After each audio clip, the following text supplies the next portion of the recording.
Hello, welcome back to another week.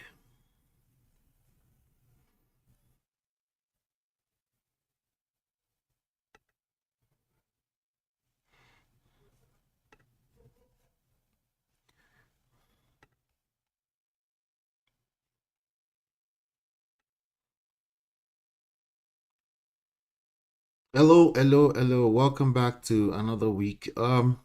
Yeah, so today we're going to dive right in 10K month 10K per month wholesale real estate coaching. I come here basically drop the stuff. You never know, so you want to keep showing up. Make sure you're hitting the subscribe button. Turn up your notifications so you're notified when we go live. Welcome, welcome, welcome. I hope you guys are doing well. There's going to be tons of information that you're going to find valuable somewhere in the nearest future about real estate today. So I want to appreciate you for either stopping by to watch this later or if you watch this live. Anyway, so what is wholesale real estate? Wholesale real estate is the heart and science of finding deeply discounted properties, locking them up under contract, and then assigning that contract to end buyer investor for an assignment fee. That's what it's all about. Okay, an assignment fee of $10,000 or more. All right, and there are many studies that have shown that you can average a profit of between 15 to 25,000 dollars per deal. For me personally, I have if you haven't seen my story, there are courses. I tell a lot of stories about how this game worked for me in the early days. But the good news is that this kind of game, this income source here, will never get saturated. Okay, for as long as people continue to have a need for real estate roof over their head, this kind of business model here will never go out of style. For as long as real estate, there's a market for real estate, there's a market for housing, it will never go out of style. Now, regulations can change, regulations can pivot to continue to protect consumers, depending on the laws, but it's the same. Now, the concept I'm sharing with you is applicable anywhere in the world, but I will be using United States terminology. I'm sharing everything I'm sharing with you here for free. Everything here is free. The only thing that is not free is my personal time. Okay, my time is priceless, but everything is free here at my Empire Pro. My name is Ola. I'm the creator of my Empire Pro, and what we do here is we teach wholesale real estate, we teach digital marketing, we coach. We also create partnership opportunity to work with me, leveraging 20 years of experience. I've been in the game since 2005. I closed my first deal in 2005 December. So you can leverage my expertise, my knowledge, my intellectual property by simply taking them and go implement them, or you can decide if you want to partner with me. By the end of this training session, I will elaborate. I'll take maybe 2 minutes to elaborate a little bit more on it, but we're not going to take too long here. I just want to dive into the information. Now, I gave you a definition of wholesale real estate, but there's also at a higher level, there is wholesale. What is wholesale itself? And then versus retail in any trading game.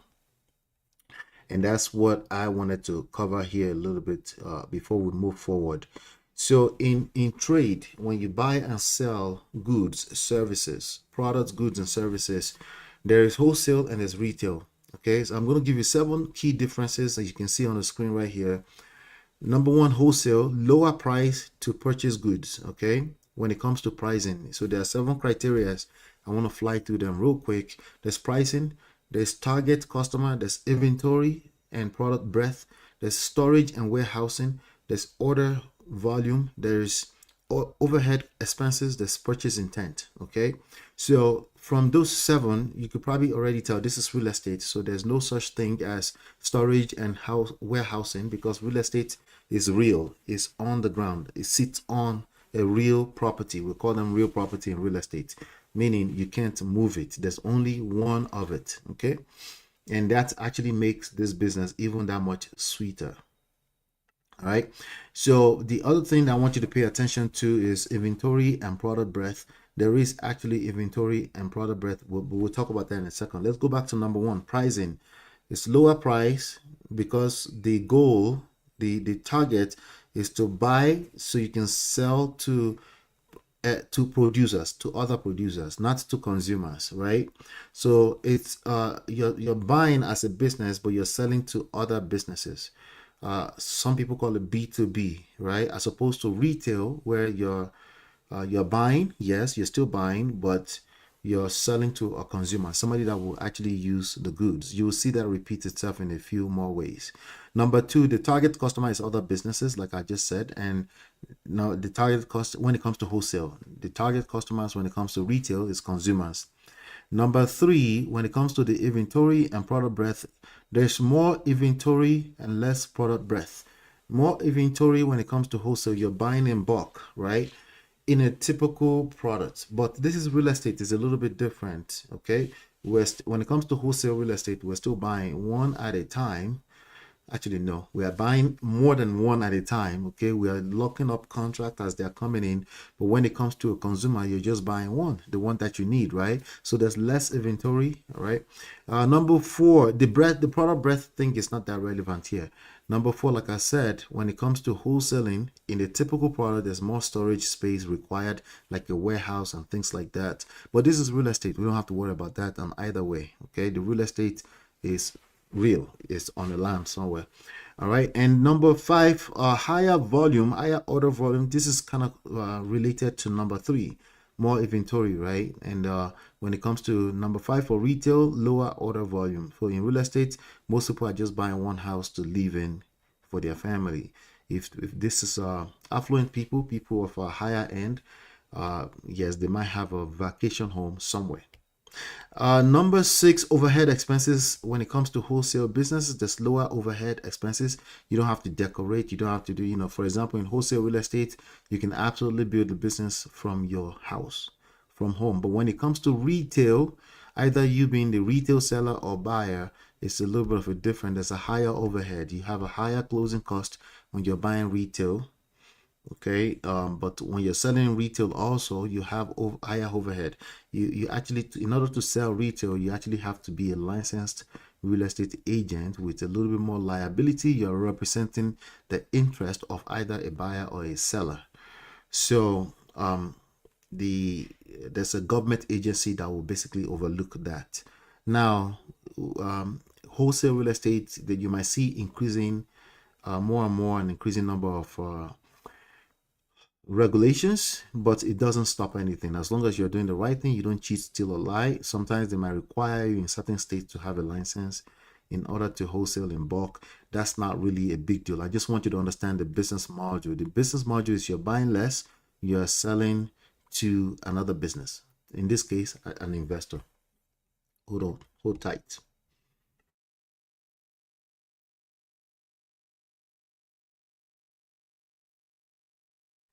Excuse me, I knew I had to sneeze.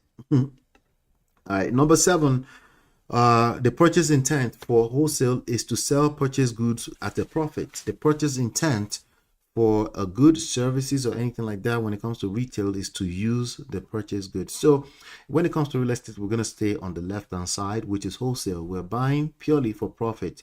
And we're also buying, we're looking at numbers, and we don't have to worry too much about things like market, you know. Yes, hold on one second. Hold tight, guys. Mm,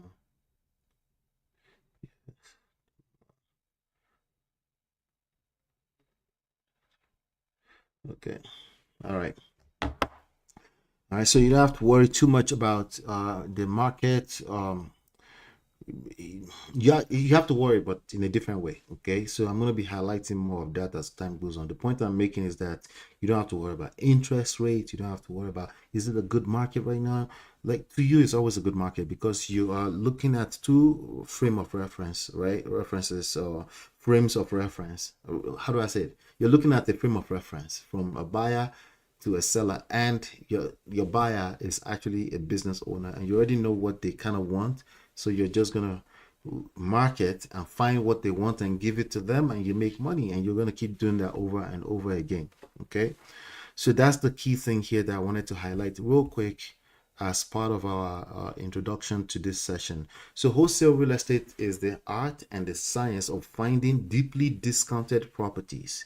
You're not going to a retail seller. You're not going to a realtor. There is a strategy where you can go to realtors, but usually that involves a specialized realtor who knows that you're looking for discounted deals. What is discounted deals? How much discount are we talking about? We're going to talk about that in a second. I'm going to give you the formula. Okay. There's after repair value, there's maximum allowable offer. Okay. There's a listing price that you would typically see with a realtor when they see a property. It's nice, fancy, beautiful, and it's ready to go. And somebody listed on the market, they clean it up, right? There's a listed price. You negotiate. You say, hey, it's worth 500. No, they don't say worth. They said we're listing it for $500,000, and you say, hey, let me show it to my wife. Beautiful kitchen, beautiful bathroom. Wife fell in love with it. You look at the numbers. You say, okay, we can make it work.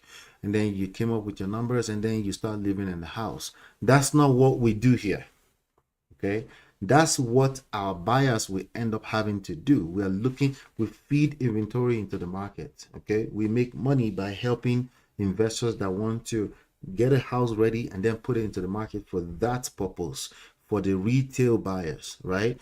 But for us, we're looking for all these different discounted properties. How do we find them? We're going to talk about that here in a second. But the point here is that I want you to get with this business modules, you're looking for discounted properties. If you've ever seen those signs that says we buy houses, when you call them, they say, hey, yes, we can close in 7 days and we got cash. Yes, that's the kind of business we're in. And usually there's some kind of distress, but more importantly, what we're looking for is a motivated seller, somebody that needs to get rid of a piece of property for whatever reason, usually some kind of life distressful, stressful event.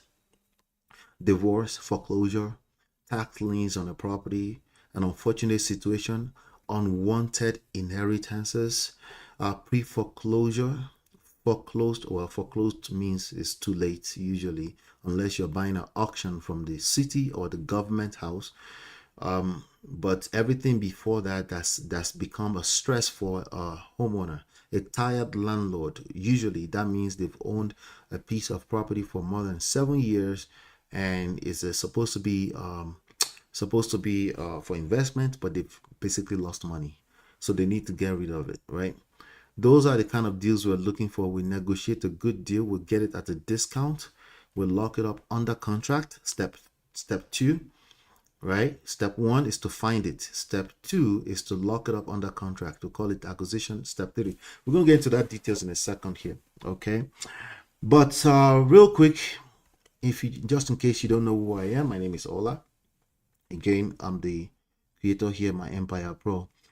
So I'm going to put a quick break here. We're going to dive into some cool stuff. We're going to talk a little bit more about some terminologies and things like that. And so you can take this kind of things to the bank. I'll be right back.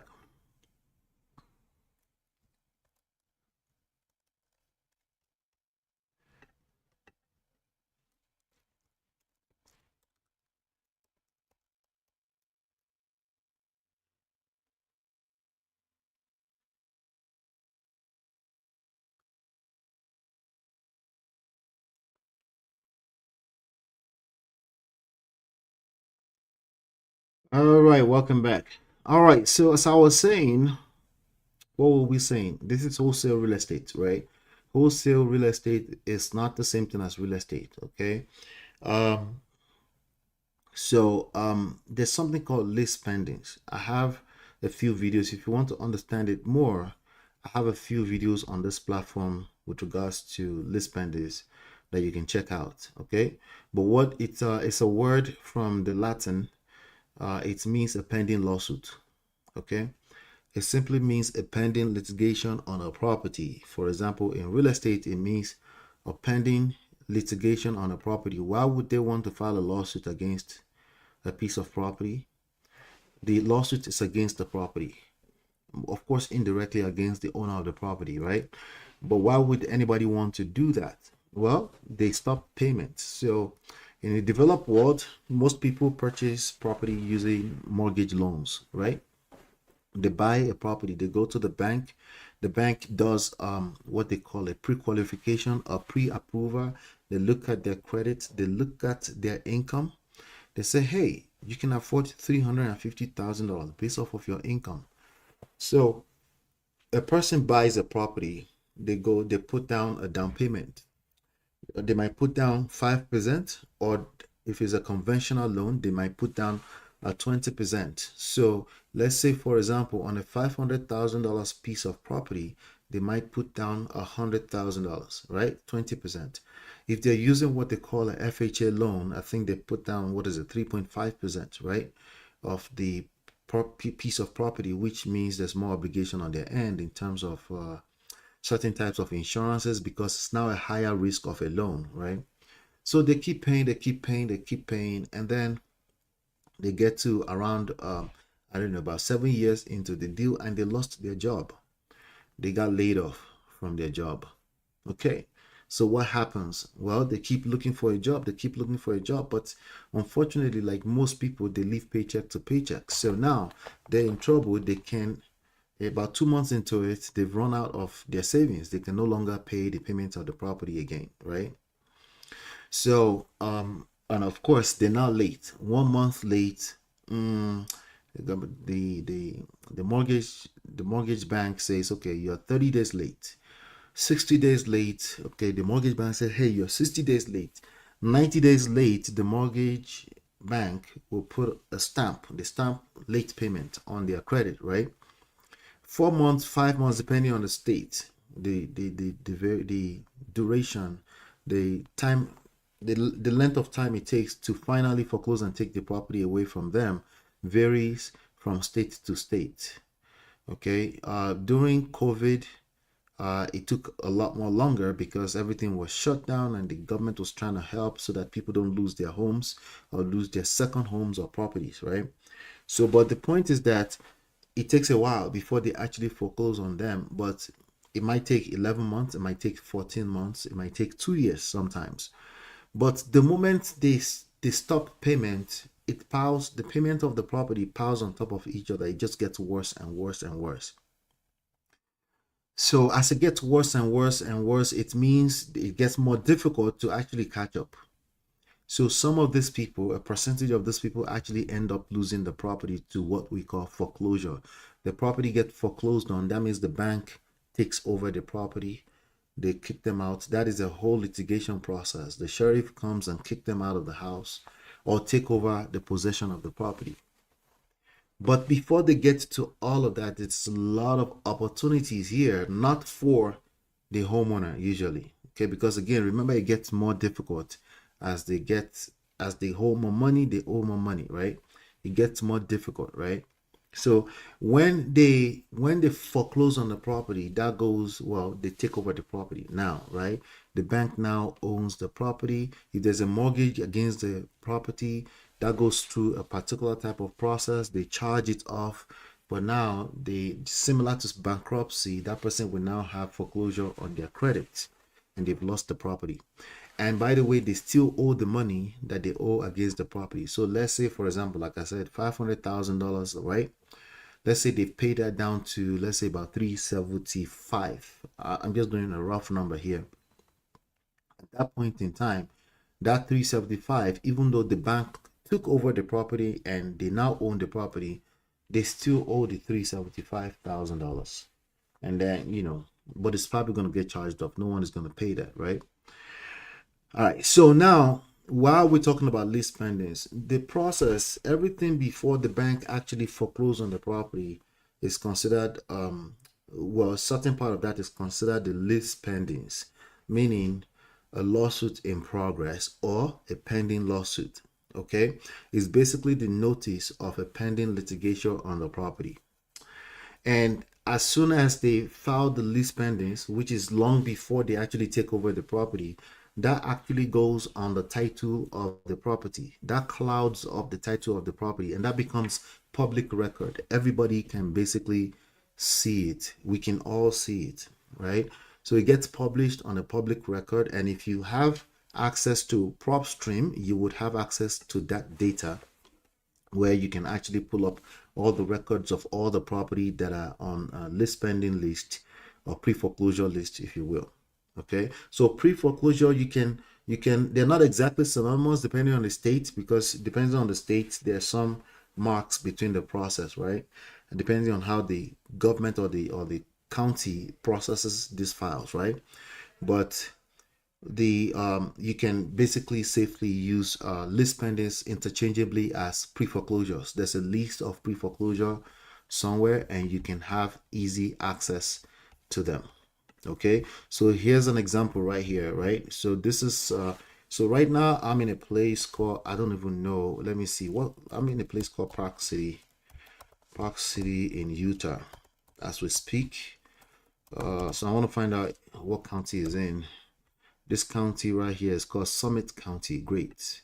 So now in Summit County, it's a very expensive county. Well, it's a very expensive city here. So, but let's look at what's going on. As you can see, expensive, $3.9 million, $895,000 properties, right?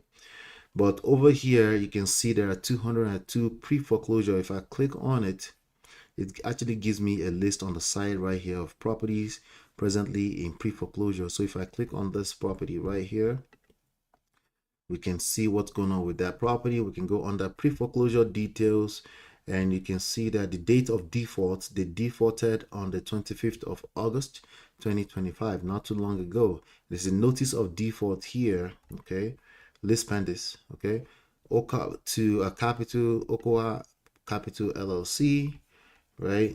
And you can see some more information here. Okay, so of course I usually don't advise this range of property unless that's all you can find in your target area, but it says estimated wholesale price. They actually give an opportunity of an estimated wholesale price. So if you get this property at $312,000, that's a good look, right? Average sales price, comparables at a glance. Anyway, that's more information over there that we'll cover with time goes on. All right, so just wanted to share that with you real quick. Okay, so that's an example of a list pendants. Hold on one second. All right, so the opportunity there is that whenever that kind of information is recorded, it signals people like you and me. If you have access to PropStream, we can now go after offering to buy that kind of property. All right, it says smart investors use it to find undervalued deals. Okay, so that's what list pendants is. Just in case you're wondering what that is, I'll continue to explain that because it represents a major opportunity for us. Now we use digital marketing here, process digital marketing. I'll get more into that on the next segment here. Do me a favor, hit the like button, share, subscribe, turn up your notifications so you're notified when we go live. Also, when you hit like, subscribe, share, you're helping us spread the word. We're just getting started all over again, so help us share the word. All right, and I will be right back.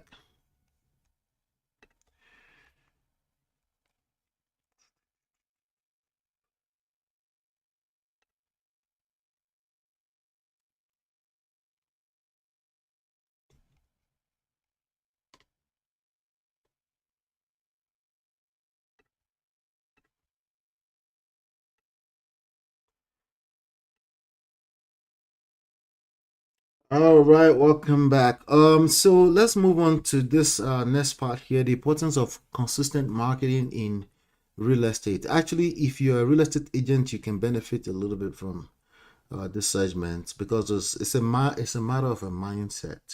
It's a This one is majorly a mindset. Of course, it's skill set, but it's mainly a mindset.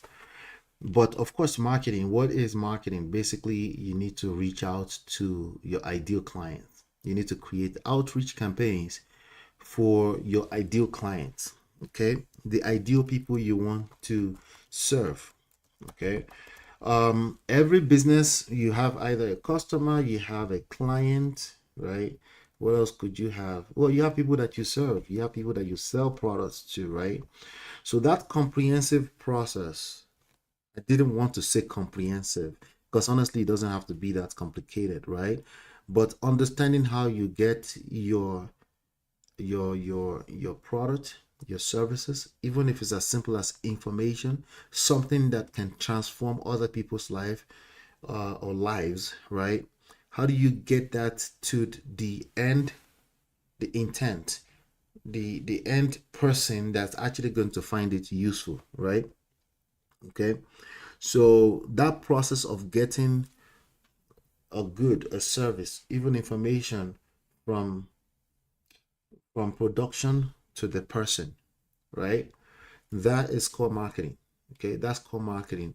And there's usually like three pillars in this respect, right? There's three pillars involved. Well, there's a process itself, right? There's the process. Sometimes we call that the media or the medium, right? But there's also the message. The message can, you can use that message interchangeably as message, a product, a service, right? Something that's going to transform another person's life in a positive way, right? So that's that message. And then you have the market. Market, you can also call that the people. The people is the people you're trying to create an outreach to. So think of MMM: message, medium, and market. Okay, so we have different ways we can describe that, but I call them the three pillars altogether. Okay, we call them the three pillars. There's process, people, right? Production. There are many ways, but the idea is there's three legs to making this happen. If you let's keep it simple, okay? But when you're in a and that when you create a system to create that process that continuously markets a message, a product, a service, right, to a people through a process, that consistency right there will help you build trust and brand presence. I'm doing the same thing right now in real time. Okay? Just telling you straight up, I'm doing the same thing in real time. When people know you for something over time, you build trust, especially when you know what you're talking about, especially when you are good at what you're talking about. Well, how do you get good at what you're talking about? Well, it's if you keep doing it, you'll get better. Okay. Uh, Once upon a time I was getting started, okay, in summertime of 2005, right? So it took me maybe about 3 to 6 months before I kind of knew the terminologies. Then I started doing the business, and then it became second nature, right? All of that equates to trust and building presence and brand presence over time. Okay, now in this time and age, contrary or maybe as opposed to what I used to do, which it still works by the way, called direct mailing. I used to leak letters and stick them, lick them so that you can, well, I hate to say it that way, but sometimes after a while you can't keep leaking, you have to use water, and then you stamp the letter, and then we send those letters out. Okay, it still works. What really does not work when it comes to marketing in any business is lack of consistency. Okay, I tell you, if you market only one time, that's not going to work. If you market just for 1 week, it's probably not going to work. If you market just for 1 month, it is probably not going to work. I'll tell you what's going to happen. You probably will get frustrated saying things like, oh, you tried it, it didn't work. Okay. Why? Because you're lacking consistency. So, what am I talking about here? The importance of consistent marketing in real estate. So, again, the first encounter that people have with you is not going to make them do business with you, even if they're meant to do business with you. Well, most people will not do business with you. That's the reality. Okay, why? But it's competition. There are other people doing your business.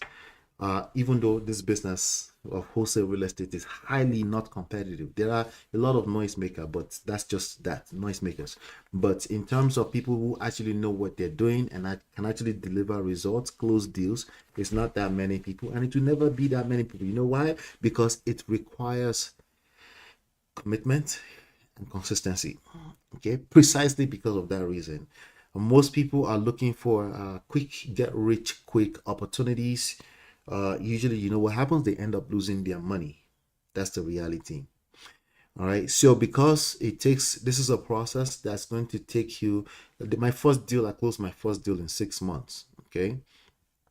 And the way I do the math for me, again, it's a mindset thing, is that every time I stop and I take a break and then I have to come back again, I have to start that 6 months all over again. That's the way I see it. I'm going strictly by my story. Okay, but that was my experience. I was consistent for 6 months. By that 6 months, I had 4 deals in the pipeline. I closed one, I made $10,000. And then the other three, I was working with a mentor. I kind of learned as I was already doing the first one by myself. I learned that, hey, it's best to do with a mentor. So I kind of like put the three with the mentor, mentorship partnership, if you will call it. That's the same model I'm using right now. And then we did the deal together and we split money 50-50. Okay. So multiple channels of marketing. You need multiple avenues to put the words out there, because again, more than ever before, this attention span is at all-time low. Okay, so you have to be really, really good at getting people's attention and staying in their face and just continue to grind and grind and grind. And it's not that much of a big deal. I just need you to understand that that's what plays out. But once you know it, you set up a few systems and you get the system running. But the idea here is multiple channels of marketing. So what do I mean by multiple channels of marketing? Well, again, you could spend as low as $25 per day. The idea, the marketing message, remember I said message, right? Message to a market. Message, market. That message can turn into a product similar to like this tripod stand or this microphone or a service. Maybe you mow people's lawns, right?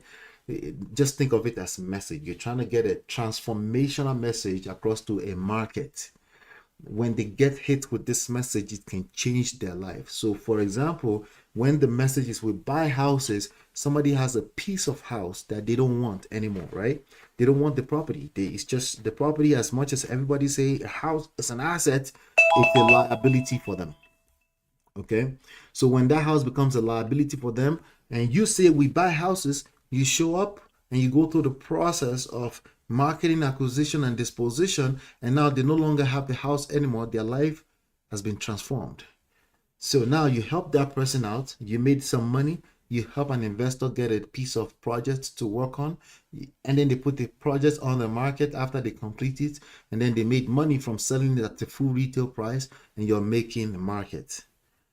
Why? Because you knew how the business worked. You spent $25 per day getting the simple message we buy houses out there. So these days we use paid ads on social media through channels like your feed. When you log into social media and you see those feeds, yeah, back in the days it used to be a sign on the on a pole, on an electric pole, right? It simply says we buy houses. It's some kind of variations of that, right? So a feed or stories, you went into somebody's profiles and you see their story or it shows up on the top of the feed on the social media or reels or storylines or videos on YouTube, or or while somebody was reading an article on the internet, suddenly they see the message and they happen to have a property on a list spenders list. That's called marketing. So the idea is consistent marketing here. You want to be consistent. Why? Because that builds trust and brand, and people need multiple exposures in order to do business with you. So they used to say study shows 7 times exposure. I think it's more. But I don't think it matters because we have AI and digital marketing to help us get the message out there as many times as there is interest. The key thing here is we have AI to help us find those interests and continue to help us stay on top of the mind of our target market.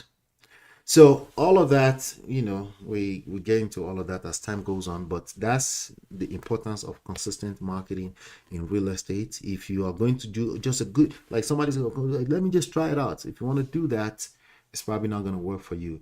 I ask people to commit at least 1 year into this. It took me 6 months to close my first deal. I ask you to commit 1 year into it. You're spending $25 per day. That comes out to a little bit less than $10,000 in a year. If you close one deal, you make $10,000 or more. It pays for itself. Now you have marketing funds. You reinvest back into the game, and you keep doing the same thing over and over again. And again, PropStream kind of make everything easy. They have tutorials that you can follow. They have multiple channels. You can actually do postcards. You can skip trades if you want to call people. I don't recommend that, but they have a simple process you can follow. The key thing in all of this, whatever strategy you decide to use for marketing, you need to be consistent, and you have to do it for, my opinion, for 1 year. Okay, I don't know why you would want to build a business that's thriving and want to work on it for less than a year. I wouldn't understand it anyway, but that's how it works. All right. So do me a favor, hit like, share, subscribe, turn up your notifications so you're notified when I drop new videos. I'm gonna move on to the next segment right now. I'll be right back.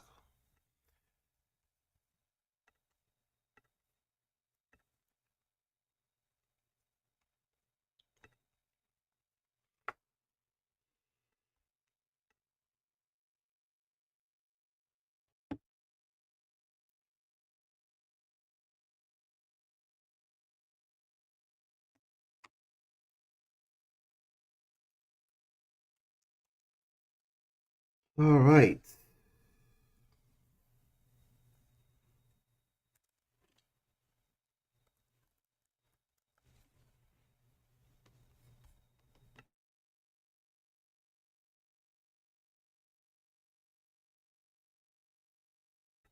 All right, welcome back.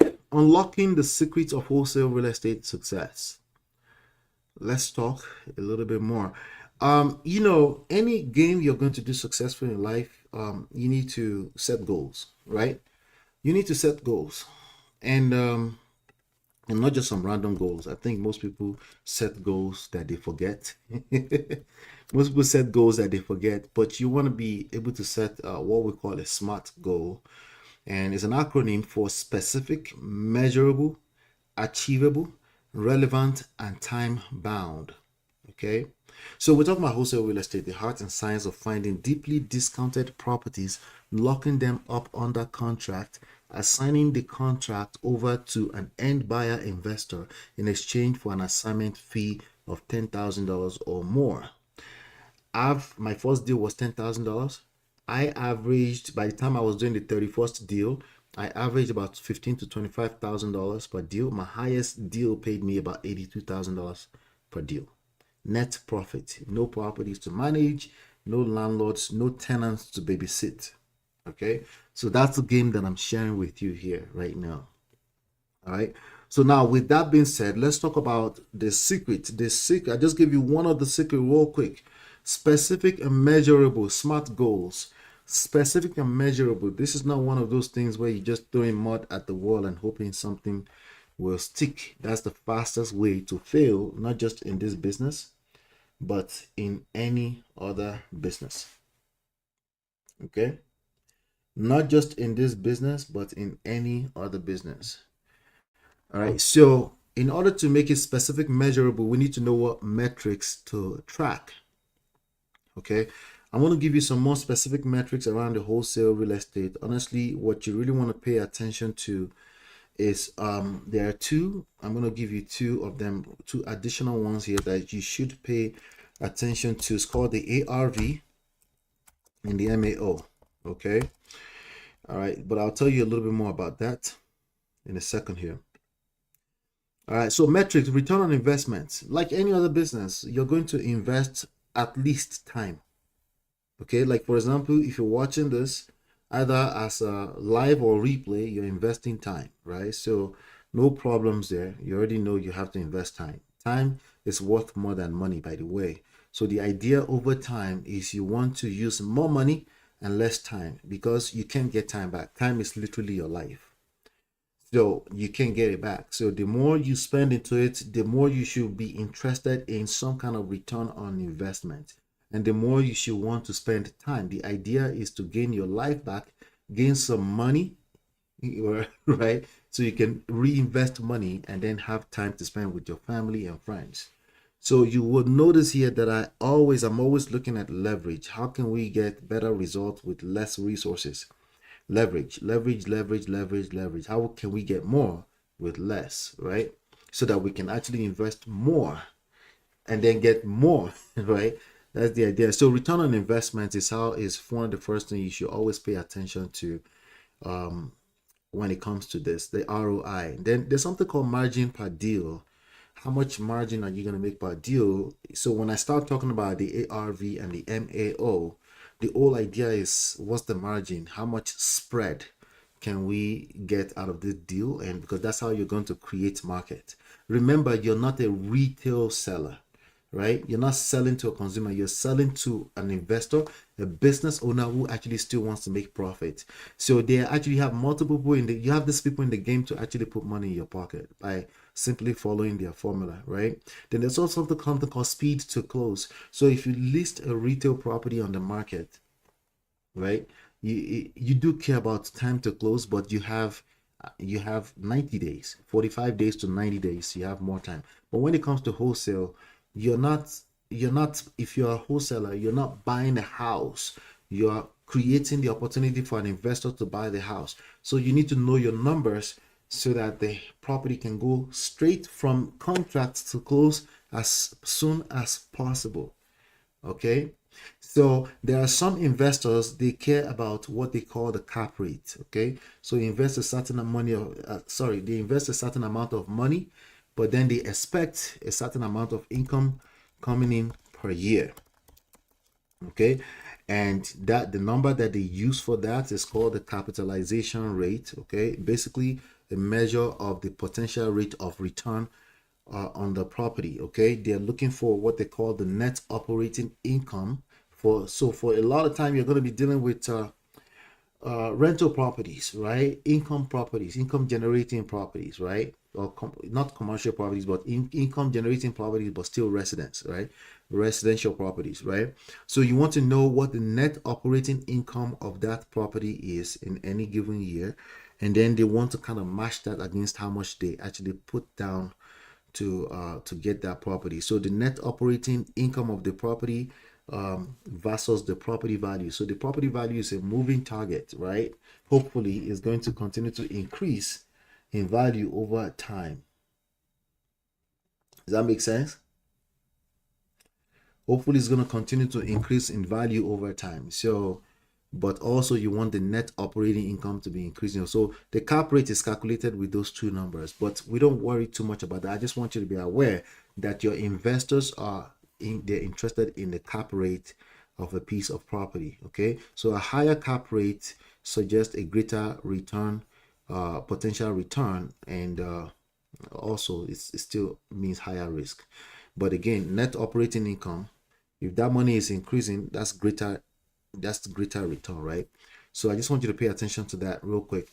Then also there's something called the cash on cash return. So people that are using other people's money, the bank's money to buy a property, they're calculating what they call the cash on cash return, right? The cash on cash, like how much money of your personal money as an investor is in the piece of property. Now the bank is going to lend some money, but how much came out of pocket? How much out of pocket is going into this property as compared to the equity that they have in the piece of property? Okay, so there's some numbers like that. As time goes on, I will break them down a little bit more. But I want you to know that this is not just some fly-by night. Everybody's just going to get rich, and there's some numbers, and your investors are going to be looking out. They're going to be using some quick calculators to calculate this kind of things, right? But also you can use, like I've always told you, you can use PropStream kind of help you out with a lot of that information. So mortgage and debt opportunities, all those kind of stuff, you will see all those things are already calculated for you. So for example, if you go under comparables, you can see that a lot, this comparable, you can see the properties here, but if you go to the top, you can see estimated value. So the more you use the tool, the more you realize that a lot of things are already done for you, and you don't have to stress your brain. Okay, so you can find that the calculates a lot of calculators that makes life easier, plus the explanation of how it works inside of PropStream. Does that make sense? I hope so. All right. Common pitfalls: overpaying. Well, that's major. You don't want to overpay. Well, as a wholesaler, you're probably not going to overpay, but if you put a house under contract and you don't complete the process, meaning you don't find a buyer to actually complete it, if you do that enough time, it's a small community of people doing this well. Your reputation is going to be in the mud soon enough. So poor contract, don't draw up. You need to know your numbers before you draw up contracts. Okay, but you need to be okay with making a few mistakes too. The more mistakes you make, probably if you're doing this diligently, the better you become. So I don't want you to shy away from actually giving it a shot or trying it, right? So what is ARV? What is MAO? We're going to break that down a little bit more as time goes on. But ARV stands for after repair value. Okay. Basically, is an estimation of the present market value of the property, assuming it's completely fixed up. A lot of the houses you're going to be attracting with the "we buy houses" message are going to be ugly houses, and that's beautiful because that's what we're looking for. We're looking for opportunities to add value to those properties, right? So, but we calculate the ARV from we calculate the maximum allowable offer, the number you're going to put on a contract. We calculate that from the ARV, and what we're looking for ideally is ARV multiplied by 70%. Okay, ARV multiplied by 70%, right? You multiply. So if the ARV was $500,000, 70% of every $100,000 is 70 times 5, it's $350,000. That's not all, but how much is the estimated cost of repair? Estimated cost, because most of these houses will need work. Okay. And once you do that math, equals to maximum allowable offer. So will they just automatically accept your offer? Maybe, maybe not. It's a negotiation thing, right? Maybe, maybe not. So the whole point of me sharing this with you is that, hey, the secret here is know your numbers. Okay, know your numbers. How do you know your numbers? You practice. Start practicing. All right. So do me a favor, please hit like button, share, subscribe, turn up your notifications. As we move on, please check out some other content that we have on the platform and help me share as we'll continue to rebuild the platform at Empire Pro again with all of this free content. Everything is free. Our time is priceless. I'll be right back.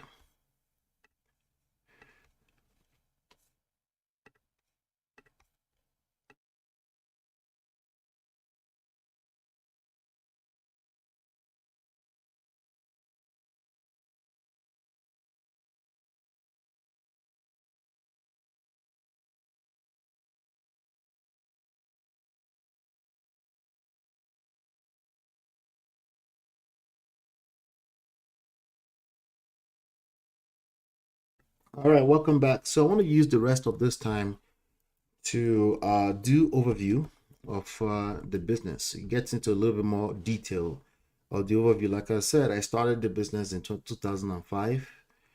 I just wanted freedom. I was graduating with a master's degree in engineering management. I had a first degree in computer engineering already, and that path just didn't seem smooth for me. And to be honest with you, I've been tempted quite a few times. I've been distracted to go back into that world, and till now, I don't know about tomorrow, till now, it has represented a major distraction to what I do more naturally and more easily. The easiest money I've ever made, ever, hands down till date, is real estate. Okay, it's real estate. Um, in terms of the amount of money compared to the amount of time involved. So, so let's just look at it. There are some other things I do that I'm passionate about, but when it comes to easiest money, this is it. Okay, so averaged about 15 to $25,000 per deal. By the time I did my 30th deal, I was averaging about my largest deal I've ever done is $82,000, and then the market crashed in 2008, and then I started creating a family. Okay, actually my firstborn was born that year, 2008, and a lot of distraction, ups and downs. Made some money, crashed it. Made some money, crashed it, and a lot of distractions. Okay, so, but it's all a journey. But if you go out there and you research, real estate is still king. Okay, not cash, real estate, but cash too. I like cash too. But anyway, so I wanted to use this time to do a quick overview. So, like as I said in the previous segment, ARV is the estimated resale price post rehab. After some people call it the after rehab value, we call it after repair value, right? And then but this is the math. It's a simple math. Okay, 70% of the ARV. So now you need to find this number, this ARV number.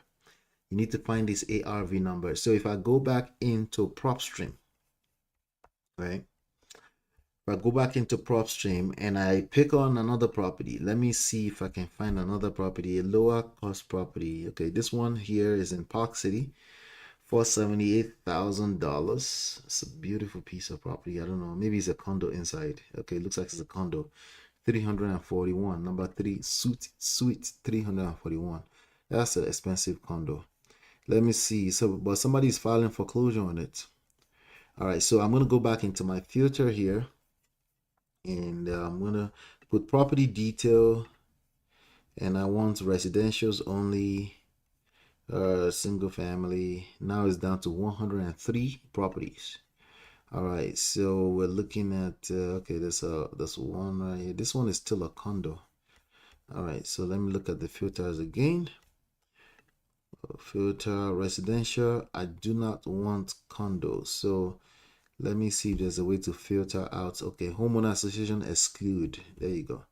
So it's now down to 3 pieces of properties, $553,000. All right, so there's this property right here. Okay, let's look at it. Okay, yeah, this is more like it. See that property? Okay.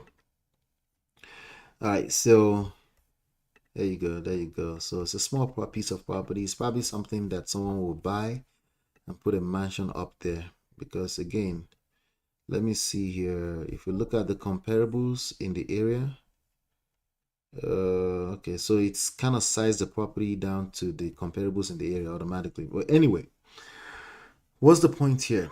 It's saying the estimated wholesale price 387 is going just by the area, right? If you get this property for $387,000, it's more likely you're probably going to pull it down and put a bigger piece of property on it, right? So why am I looking at this? Why am I looking at this? The after repair value, you need to find out the after repair value by simply looking at the comparables in the area. But if I look at this property, if I click on it right here, if I happen to be on an impromptu phone call with a person and I see estimated $553,000, actually I would take a shot. I would take a quick shot. I would say, hey, would you accept $300,000 on the property? I just want to, gauge their interest, see where they're at, right? Very important. You'll see why in a second why that's very important. But the point here I was making is once you find the after repair value, I have many videos on this channel on how to calculate the after repair value. All you have to do is go to myempirepro.com/ARV. You'll see many videos. Just search that on YouTube. All right, so once you calculate ARV multiplied by 70% minus repair cost, that will give you the maximum allowable offer, the maximum amount of money you're allowed to make as an offer on this property. Okay, an example, $300,000 minus 4K repairs comes out to 170K. Let me make sure that number is right, because when I put the presentation together, I was kind of in a rush. So 300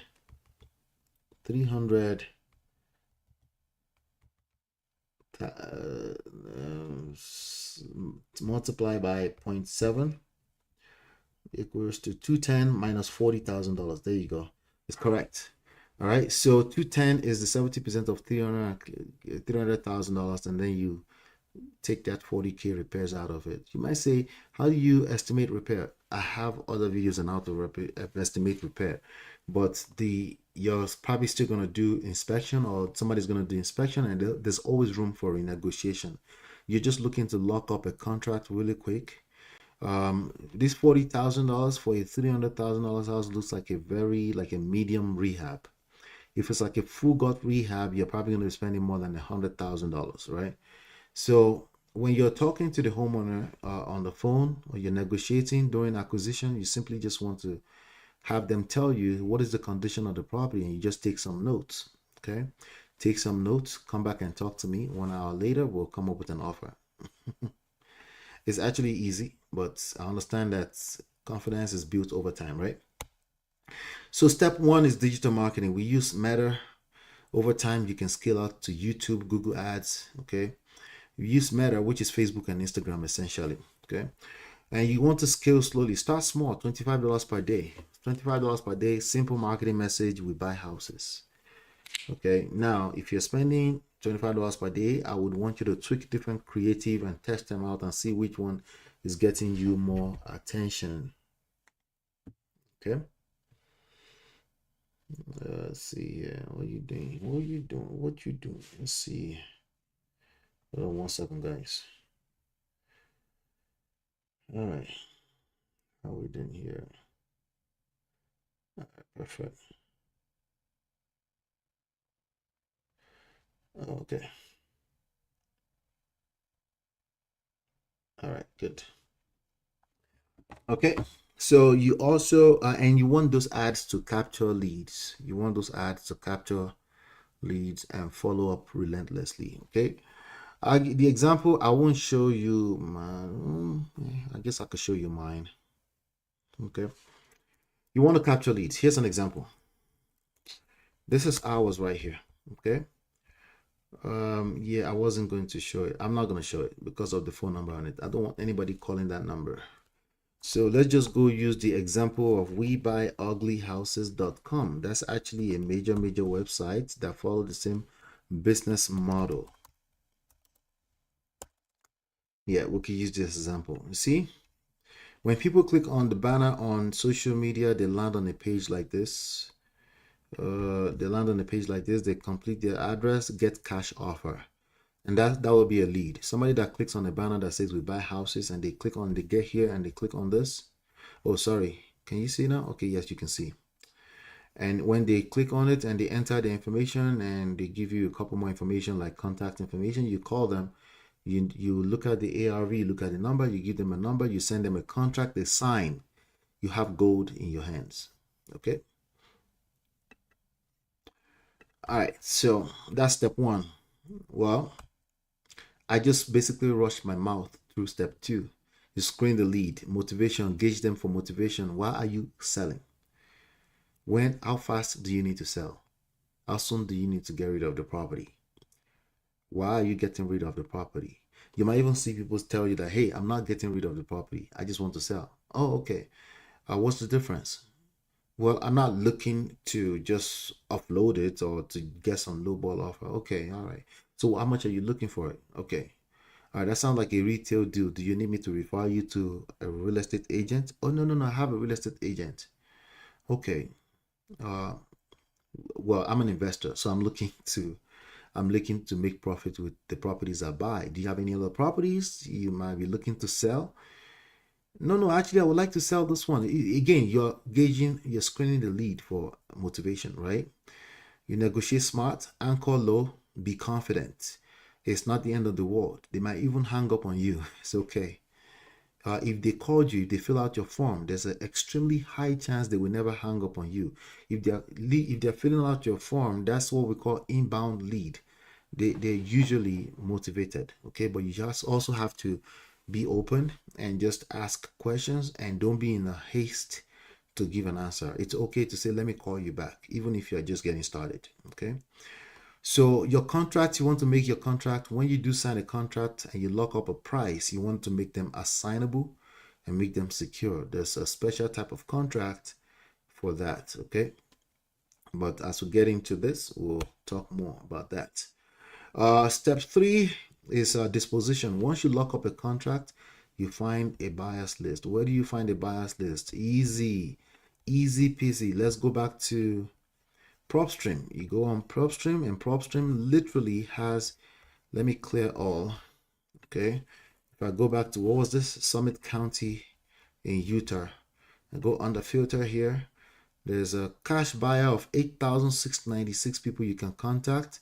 There's something called flippers, which is basically a list of agents that have represented people that bought cash, people that have money to pay cash for a piece of property. Of course, they're looking for a deal. They're looking for business opportunities, right? So you skip trace. What's the next step here? You skip trace the data. Well, PropStream give you access to data. You skip trace, meaning you get the contact information for cents, for pennies. You get the contact information and then you call them. Why? Because you have a contract in your hands that's worth $10,000, $20,000, $35,000, or possibly $82,000 if it's exactly my story, right? Once you lock that in, you want to leverage two different types of, maybe two other different types of strategy, but the main ones are assignment, closing strategy, or double closing. I have other videos if you on this platform if you want to learn how what that works. It just means how you're going to pass the deal over to the next person. Okay, you can do a simple assignment deal, which means you assign it over. If the money you're about to make is less than less than $15,000, that's easy. If it's going to be more than $15,000, you want to use double closing, meaning there will be two transactions. You buy from the actual original buyer, and then you now own the property for a few minutes. You now sell it. So there's two different sales contracts. So in order to do that, you need investor-friendly title companies and attorneys. There are many of them out there. And then you go to closing. So they will check the title, make sure the title is clean. You go to escrow. You allow the title companies and the attorney to worry about the paperwork, and you just come to closing and collect your check. It's simple, okay? But you can take this and take this all the way to the bank. All right. So next step, I'm going to round up with this. You have two options. Over here, I'm giving everything away for free. This is the coaching right here. There's more than enough videos on this platform. There's thousands of videos on this platform already if you want to learn this stuff. Okay.